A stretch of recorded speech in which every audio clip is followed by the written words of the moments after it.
গোপনে দান করলে আল্লাহর রাগ ক্রোধ হয়ে যায়। আপনার কোনো পাপের কারণে আল্লাহ যদি আপনার উপর রেগে থাকে, আপনি গোপনে কিছু দান করে দেন, ওই রাগটা মুহূর্তেই ঠান্ডা হয়ে যাবে।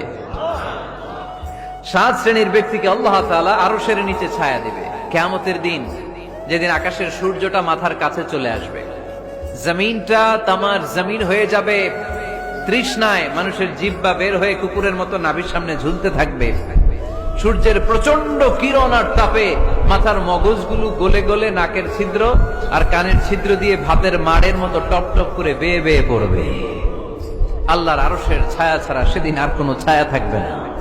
বিষ্ণু বললেন 7 শ্রেণীর ব্যক্তিকে আল্লাহ তাআলা সেদিন আরশের নিচে ছায়া দিবে।